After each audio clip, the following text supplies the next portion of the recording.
Hello, welcome to Ms. Peepers Reading Corner. I'm Katrina, aka Ms. Peepers. Let's talk about banned books.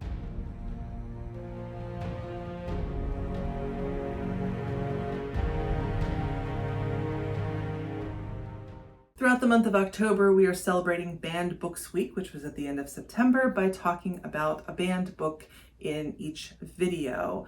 The goal here is education and to let you know what books are banned, why they are banned, and to let you decide for yourself what you want to read and not let somebody else decide what you're allowed to read. Today's book was a huge part of my childhood, and I think a lot of millennials and Gen X will say the same, and that is Are You There, God? It's Me, Margaret by Judy Blume.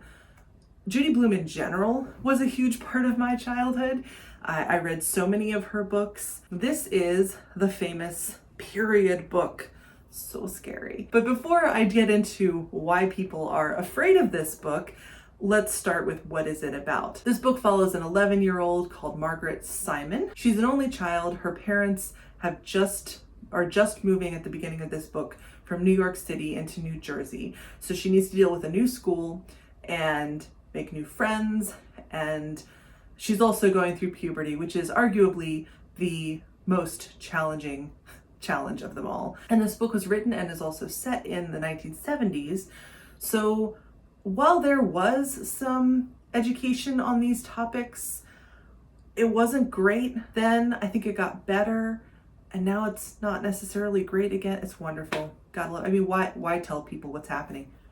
I'm getting ahead of myself. Margaret is not just concerned about puberty and making friends, but she's also been thinking about religion. Her mother is Christian and her father is Jewish, and her parents decided to raise her without religion so that she could decide as an adult what religious path made sense to her. This makes sense to them because they don't want her to feel the pressure that they felt from their parents to fit themselves into a particular space. Margaret's mother's parents are estranged from her because she married a Jewish man. They did not approve of this mixed faith relationship. Margaret's father's mother does very much embrace the family, and she really wants Margaret to be Jewish.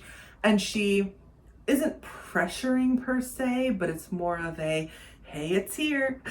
Come enjoy it. Come experience it. I'd love for you to let me know when you want to go to temple. It's that kind of thing. And so Margaret is pulled between these two things. But Margaret does believe in God, hence the title. She does pray, and she starts all of her prayers with, Are you there, God? It's me, Margaret. It's a coming-of-age novel. Margaret makes friends. She learns about what is happening to her body. She thinks a lot about religion and makes a few decisions.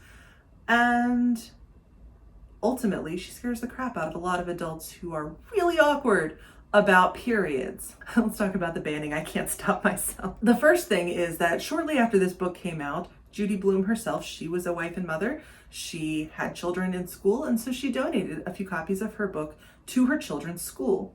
The principal returned them and refused to put them on the shelves because this book mentions menstruation. The red tide, Shark Week, whatever you want to call it, the monthly visitor. I've heard some interesting ones. In the comments, tell me your favorite euphemism for menstruation. You would think, though, that okay, it's the 70s. People were awkward about this stuff.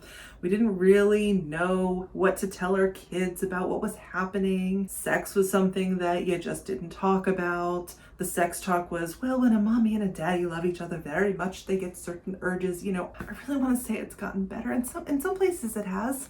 In other places, it hasn't. As recently as 2023, a Florida school district banned schools from even talking about menstruation. So obviously this book didn't make it until middle school. But the thing is, had said school district administrators, people in power, probably men, read this book, they would know that periods don't always wait until you get to middle school. Some people get them earlier than that. It's in here. They tell you about that. But it's not just the talk about periods that upsets people. Margaret and her group of friends are curious about what's happening. They know their bodies are changing. They see each other's bodies changing. They see that some of the girls are developing breasts and some of them haven't yet. They talk about kissing boys. They talk about their classmates going behind the school and doing things, and they don't really know what those things are, but they're curious about it. They know it has something to do with sex, but they don't really understand it yet because they're 11. But they're also asking those questions, which is a normal developmental step for childhood. There's also some challenge around the religious discussions in this book. And like I said, Margaret's parents are of different faiths, or their families come from different faiths. And Margaret spends a good portion of this book trying to figure out what religion she wants to be. She doesn't want to wait till adulthood. So she tries out some different religions, which I think is really interesting. She gets a friend to take her to church with her. She goes with her grandmother to the synagogue. She gets some different viewpoints. And she even acknowledges, like, I don't know anyone who's Muslim, so I don't have anyone to take me to a mosque, but she knows it's out there. And so she's trying to figure out where she fits. And she even has a moment where she's like, well, do I believe in God at all? Maybe I don't. So she's working through all of this.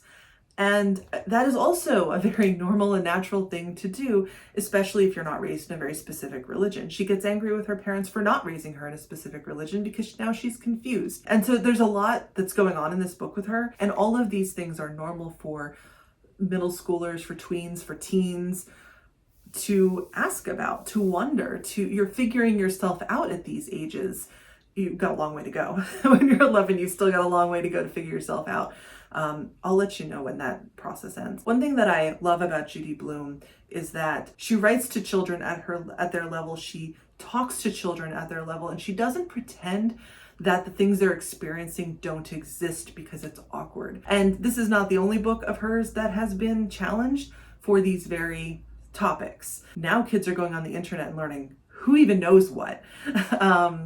Wouldn't you rather they learn it from a kindly lady like Judy Blume? Judy Blume is amazing. Have you read Are You There, God? It's Me, Margaret? What do you think of it? What do you think of Judy Blume? I will see you in the next one.